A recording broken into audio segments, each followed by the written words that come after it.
sitting at home. Guess you could call us Video back to Video Bros and a linear gameplay style, like a classic game.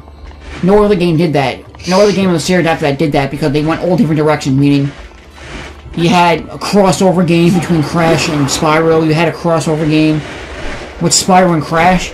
They literally named the game. I'm not even joking. What? To make their crossover games. What? They made 2 games.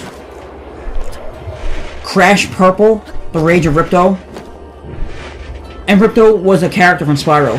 And then Spyro Orange, The Wrath of Cortex. Oh yeah, didn't they switch villains or something for one game? I didn't know what the games were at first. I only knew the games existed and that they had the crossovers. But let me tell you this one right here. I think I remember that. Do you know what the premise of each game was? No, I wasn't never really a fan of the Crash games like you were. Yeah, but I'm telling you, this is the most stupidest idea in the entire world too. They didn't, and in fact, Vicarious Visions weren't the one that made the crossover game. It was some other company. So, but think about this for a second. The most stupidest plot you can ever have in a game. What? I'm not even joking. What? Okay, so I can remember this. How the fuck do I get in there? From the if you want to learn more about this game, you can look it up online, or you can look up the Ant Dude. He's his username is Ant Dude on YouTube. He did a review of all the bad Crash Bandicoot games. This is one of the worst ideas I've ever heard for a Crash Bandicoot game.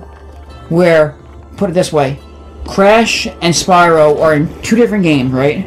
Yeah. At the same time, they're in both games because if you're playing Crash Purple, your enemy is Spyro. If you're playing Spyro Orange, your enemy technically is Crash. For the reason of that is that if you are playing Crash Purple, right? Ripto wants to take all the dragons, pit them against you, but put Spyro's mask over each one to think that Spyro is the enemy. That's literally all it is. You're fighting every enemy that every dragon that Ripto has in his arsenal, but convincing you that every enemy is Spyro and that Spyro is the bad guy because he put a mask over every single dragon to look like Spyro. Think about that. Oh, you know what that kind of reminds me of? And this is going to be a really weird comparison. But do you remember this game called Bart vs. the Space Mutants? Yes. And in the plot you had to... The aliens liked things that were, I think, purple, or they liked things that were a certain color. And you had to spray paint everything in the game purple. Yeah. This is what that reminds me of. Why? Because of trying to make everything look like them or something, you were saying? No, it's literally just... Okay, you're Brandon. Yeah. You take all your whole family. Right? Yeah. Or put it this way, say it was Kevin. Say it was Kevin. Just put it out there, that's it. And Kevin took everyone that we knew. Christian, Jared, Anthony, all the people, and turned them against me, right? But put your face over all of them. And made me think that you were the enemy. Okay, then. That's what he's doing, and that's what they're doing in that game. Meaning, literally saying that Spyro was the enemy because I convinced you. I convinced you in a way of saying that I put a mask over every enemy of Spyro, so Spyro was the enemy. Okay, that is just weird. That's what I'm saying. It's the stupidest thing ever. And then you literally. Now that I think. And you know what he said also? He just fast forwarded. He just fast forwarded over to the climax of the game. And think about this for a second now. You're Crash Bandicoot and you're Spyro in each game, right? Yeah. Once you find out and you're convinced enough that each one of each other is the enemy, that you're either fighting Crash or Spyro and vice versa, guess what you're doing? You're on each side of a castle wall. You're standing here, your opponent standing here. You're literally going back and forth throwing Molotov cocktails at each other. I'm not even joking about this. Molotov cocktails did not even exist in any Spyro game that I played in any Crash Bandicoot game. Think about that. Just think about that. And this is all for the Game Boy Advance, meaning it's an underperforming console to begin with, to put a Crash Bandicoot game on. Just think about this all together. I am, and it sounds really fucking weird. Yes. This is what you get when you make a crossover game between the two. Which doesn't make any sense, because Spyro and Crash have had cameos in each other in the other games, but they did not have a crossover like this. And, to be quite clear, why the fuck are you Spyro and driving a fucking car when you have fucking legs and you can fucking fly because you're a dragon? Yeah, that's like Spider-Man just... I know AVGN said this, but I'm like, he wasn't wrong.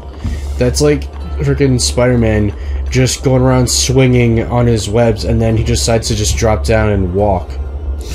Well, you know, I got tired of using my web, so I'm taking a walk. Hey, how's it going? How's it going? Spider-Man? Hell! The Green Goblin coming after us! Use your spider webs! No, I'll just walk up to him. You literally, like, you're just gonna be like Link right now, trying to climb up buildings and shit. Just to get to where you have to go to stop Green Goblin or something. Yeah. And by the time you get up there, you already killed like half the population. Whoa. Whoa! Okay, I forgot about this part. This is how you have to get to one of the terminals. Anyway, just put it this way. This one's in his face. I'll put it to a conclusion. I think that Crash Bandicoot, the Insane Trilogy, really does live up to its potential. Vicarious Visions knows what they're doing with this game, because they were the last people to make the last truest version of Crash Bandicoot that we could ever get. Even though it was on Game Boy Advance, it was still the truest Crash Bandicoot game we ever gotten. That was like the original 3 game, because it had elements into it. So we're getting the best of the best. I couldn't agree any more of this game getting any better. I don't know how the Insane Trilogy could get any better than this unless they added Crash Team Racing, because that's what people have die-hard fans have wanted. I mean, I'll get over the fact that that game's not there, but, you know, we all wish it was there. But... Whoa. Okay, now let's... If you have the money for $40, shit. I say go to hell and go get it. It's a lot cheaper than a lot of games out there right now.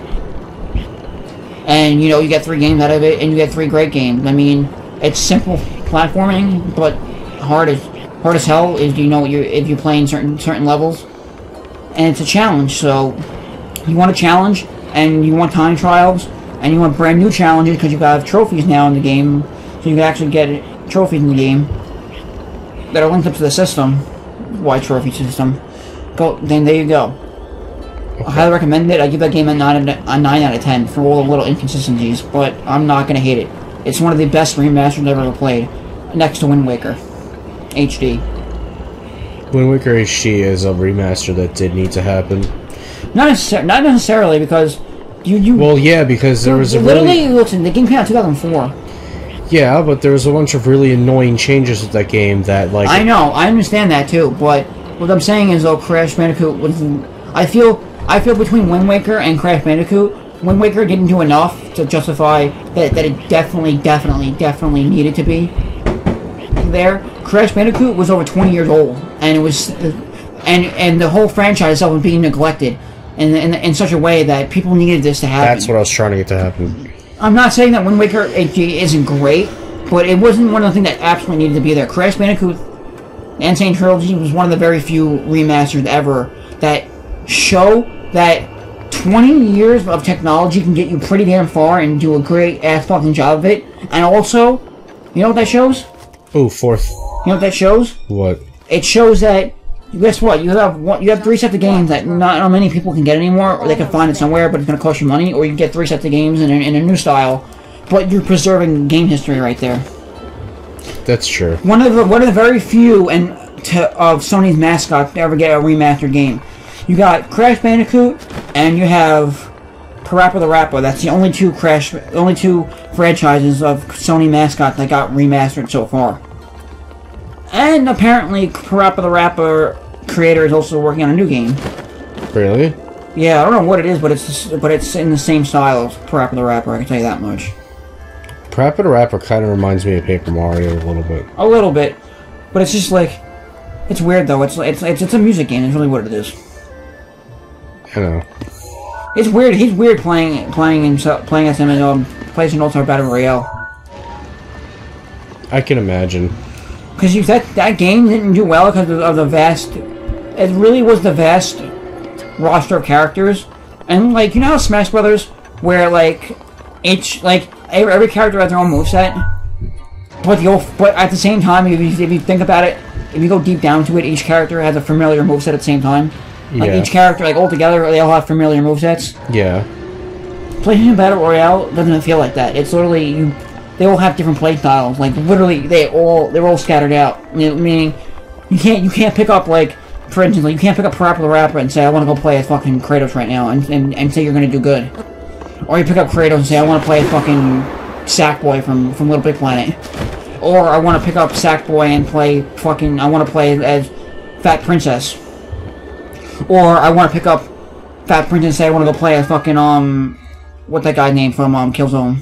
Colonel Raddick. I was about to say that, yeah. Or you want to pick up Colonel Raddick and say, I'm going to be playing great as Nathan Drake. It's literally, like, so diverse, because there's so different games. Like, they're totally different games. Like, all of them are different games altogether. It's just, you can't, like, that's why PlayStation All-Star Battle Royale didn't do well to begin with, because not many people knew of the game to begin with. They didn't do well in sales, and fourth, and third, it just couldn't compete with Smash Brothers because Smash Brothers already had a cult following to begin with.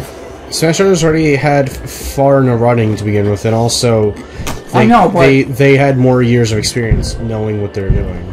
Yeah, but also what was weird about the game is they really tried to get the essence of what PlayStation was, but they did it in such a weird way because, put it this way, if you were playing on a level, right? Yeah. So you were playing any stage. There was two sides in each stage. Meaning, you go from one level of... I don't know if you know the game Loco Roco. Yeah, I've heard of it. Okay, so put it this way. They take their stages and their less known franchises and the ones that aren't like their mascot franchises. Yeah. And the ones that don't, like, people don't go toward a lot, and they put them into stages. Now, just think of this for a second. You know what they put? It's the weird thing too, because you don't. For instance, for me, if I was going for a more fighting game style, I would go with what Smash Bros. Does, or what Mortal Kombat does, or what Street Fighter does, or what a normal fighting game does, is where, except the only time I can ever accept this is with Smash Bros. 4 when they have not Smash Bros. 4. It was a Brawl or Smash Bros. 4 where they have the Animal Crossing stage. Yeah. Where it changes seasons. That's the only time I can accept this kind of style of level. But in PlayStation Battle All-Star Royale, you're literally picking a stage, right? And it would literally be Loco Roco. Half the stage would be Loco Roco, and half the stage would be Metal Gear Solid. Like, it's just the weirdest thing, though. They put the two... No, it wasn't even Metal Gear Solid. It was Wait, are you talking about with, like, how they would randomly just change a stage and it'd be freaking whatever from that game Patapon or something? No, it would be like Patapon, but it'd be like Patapon mixed with like fucking... I don't even remember, to be honest. I remember PlayStation All-Stars doing that out of nowhere. It would just turn to that stage, and it's like, what kind of sense does this make? I have that game. Patapon? Huh? Patapon? No, Battle Royale. I had it too. I have it both for the By the way, I feel dumb. I was trying to figure out this whole time how to open this final terminal. We did it. So I don't know if you want to finish off the boss. No, we'll do the boss next time as like a little cliffhanger. Alright. But what I was saying though, I have the PlayStation Battle All-Star Royale for my Vita and for my PS3, and tell you the truth. Then this will leave one more Divine Beast after the boss for this one. Tell you the truth. Oh, the one thing I didn't like about the game also is that you do get what they call your special moves, the special attacks. Yeah. But you have to like literally play enough of the game, like enough in the match to level yourself up. Yeah, it was to level annoying. 3 to get the biggest one. That was really and annoying. you only win. The only way you can ever win is by the number of kills you got. And the only way you can kill someone is not to say, "Oh, I'm gonna knock him off a stage." No, you really had to get your special attack up enough to level 1, 2, or 3, whatever you thought was good enough, and then once you got your special attack up and you activated it and able to kill someone that way, that's the only way you were able to win, to get the most kills from your special attack. It wasn't like Smash Bros. Where it's like, well, you're getting 100% damage here, 20% damage, you're falling up the stage, oh, you spiked me in the wrong time, you died here, you died there. It's not like that. And that's where it fell through too. I mean, don't get me wrong, it was a good concept, but it just didn't do it right. But I own the game, and I go back to it once in a while just to see how it is. Really? But once in a blue moon I go back to it. But you know something though? I'm playing it for about like 10 minutes. I can't ever play that game for more than a couple minutes by myself. That's what I'm saying. It gets really boring playing it by yourself. That's the thing. That's the thing too. Smash Brothers. They have because they get the formula right. At least Smash Brothers, there's tons of things you can do by yourself. Okay, put it this way: do not be a Kung Fu Panda fighting game. Do not be a PlayStation Battle All-Star Royale game, and do not be a Cartoon Network Punch Time XL game, because those are all 3 games that are rip-offs Rodneys of Smash Brothers. Wait, you said that you got bored playing it by yourself? I do. That's why I play the story mode. I play the story mode. And literally, the story mode for every character is the exact same thing. Yeah. I'm not even joking. The exact same thing. It's not like going into Smash Bros. Where you're playing Melee at least, and you're saying to yourself, "Well, I'm gonna play Pikachu, or I'm gonna play Link," and then you get 2 different story modes. Yes, the story modes are technically the same in a sense, but the characters you fight are totally different each time, and who you fight and how you fight them are totally different each time. It's not like PlayStation Battle All-Star Royale where every single story is exactly the same. You just have a different character and a different story to it. Like put it this way: they took a Street Fighter approach, where they said where each character in the beginning of the game was like, oh, I got to do this, I got to do that. They give you the backstory to why they're there in the game. Yeah. And then it was like, that's what Street Fighter 4 also did. And I don't know if Street Fighter 3 did it also, but Street Fighter 4 did that. Marvel vs. Capcom does that too, which just does a very good job at doing. But PlayStation Battle All-Star Royale was like, well, here's an introduction of me. Ooh, 60. Who I'm fighting for, this and that, blah, blah, blah. But then you're fighting the exact same character for every single story. And then at the end, you get their story. That's all it is. There's no reason to play the game with any other character but the one that you want to play as, like, that's for the first time. You don't get anything out of it except for their costumes and their taunts and their intros and their outros when they win a game or you get into a game or whatnot. But PlayStation All-Star Battle Royale is one of the, I'll put it this way, one of the better versions of Smash Brothers out there. Yeah, I was about to say. But if you really had to pick any version of Smash Brothers clones to be out there, I would literally say either go for PlayStation All-Star Battle Royale, or if you're a Smash Bros. Purist, go for Super Smash Brothers Smash Flash 2. That game's always being constantly updated, always getting new characters, and always getting better stages, and it fits the formula directly to Smash Bros. 4 and Project M completely, which I love. So, as for that, I really want to end this because I am a hot, sweaty dude. Not that you need to know that. You know what, though? I was always wondering what your opinion on PlayStation All-Stars was. Not that I was disagreeing with anything you said. Put it this way. Not that I was disagreeing with anything you said, but I always was wondering, like, what your reasoning was for, like, kind of not really caring with the game after a while. Because, for me, it was just because, like, oh, people were like, yo, you wanted it to be Smash Brothers. Like, no, it's just I didn't like it because it really got boring after a while playing it alone. Like, you know how Smash Brothers games are fun to play even by yourself because of all the different things you can do in a game? Yeah. PlayStation All-Stars has none of that. Put it this way. I'll tell you, put it this way. I didn't even ever beat it as all the characters anyway. I never beat it as all characters, and I didn't care to buy all the DLC to begin with of whatever DLC characters there were. Put it this way here. I heard about it and thought it was cool that they put Zeus from God of War in it, but I just didn't care. You couldn't even use Zeus, though. Why? Put it this way. This is also a stupid thing, too. And I understand where they get you with this, but this is a stupid thing, too. If I was on time with this game, I would have gotten all the DLC for free. But no, they give you the DLC free for a month, and I totally forgot about the game because the game got so boring I didn't really think of it. And now they charge you $1 or $2 for each character and stage. The only good character out of that whole entire game, I'll tell you this right now, that I actually really like it a lot. Kratos. No, not even that. Because with Kratos, it's like you can just win every time by just being Kratos. You don't need to play as anyone else. Not necessarily. I mean, I am really pretty good at Kratos, but I like Nikita from Heavy Rain. No, Heavy Weapon. Heavenly Sword? Heavenly Sword. There you go. Nikita from Heavenly Sword. Because I played Heavy Rain. I was going to say, I don't remember a character with that name. No. Kratos and Kat from Gravity Rush. Which I still need to play that game, because the game got remastered for the PS4 from Japan into America. I also like that they had good Cole and evil Cole. That was a good idea too, but I preferred playing as evil Cole but then again, more, though. you got that in Smash 4 with Dark Pit and Dark Pit and regular Pit. You know what though? The difference is good Cole and evil Cole are complete opposites. Dark Pit and Pit are opposites, but Dark Pit's not really a bad guy. He's just an anti-hero. True. He's like to Pit what Shadow is to Sonic, where he's basically the Vegeta of like the Kid Icarus series, where like True. him and Pit will team up, but Dark Pit tends to try to be his rival, compete. I'll put it this way. And I'll leave my review and my conclusion of this game at this. I looked up online, found out that Havoc and Super Something Bot, whatever, the companies that make these game engines and whatnot, were working on this game, and I was like, okay, this might be fun. And then it was over on my PlayStation, so I was like, this has to be a good game. If there's gonna be a PlayStation version of Smash Brothers, why the hell not? Let me go buy this. Literally, was so excited for it the day it came out. I was really excited. No, I too. literally went there. I literally went to the store day of to go grab it. Right? Mm-hmm. I asked the guy, I'm like, can I get PlayStation Battle Royale? Like, yeah, you could definitely have it. I want to sell this game.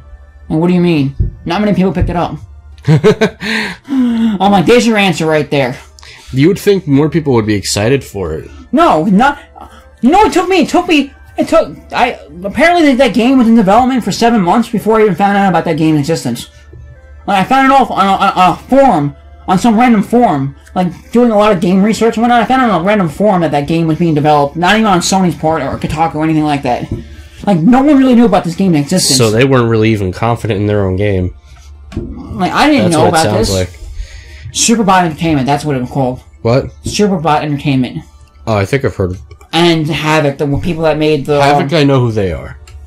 They're the ones that make a lot of the engine for Sonic the Hedgehog, if you don't know about that. Yeah, they do. Thank you so much for watching. I'm sorry to cut this, like, abruptly right here, but... We'll fight Thunderblight Ganon, I remember... And the next one, we're gonna... I believe that's his name. Thunderblight Ganon, in the next session. We're gonna go to 7-Eleven, cruise around, try to find some fireworks, because I'm hot and sweaty, knees weak, arms are heavy, and I gotta get out of this and get something to eat from 7-Eleven or something. Good lose yourself reference, Eminem. But yeah, I believe his name was Thunderblight Ganon. We'll find him in the next session, and then start the final Divine Beast, and then, you know, kick Ganon's ass. So the series is almost over. Yeah, it took us longer than expected, but we got it done. We got it done. Yeah. So, as always, thank you so much for watching. Click the annotations in the outro and any links that are in the description below, if there are any. And as always, we'll see you in the next episode and session of Fat Sweaty Video Bros. I'm the fat, sweaty one, not you. You're just skinny and sweaty. I just feel fat. Like, I literally just sat in my room and I was like, I'm playing Crash Bandicoot. Like, you're not counting. Like, I literally sat in my room with the air conditioner on, playing Crash Bandicoot with a monster in my hand. I'm like, I feel like I should be a fat guy right now on my couch. Yeah, you know, it should be Mountain Dew. No, well, I'm not a fan of Mountain Dew more than I'm a Monster. Like, I don't drink Mountain Dew much. Me neither. I need Baja Blast, but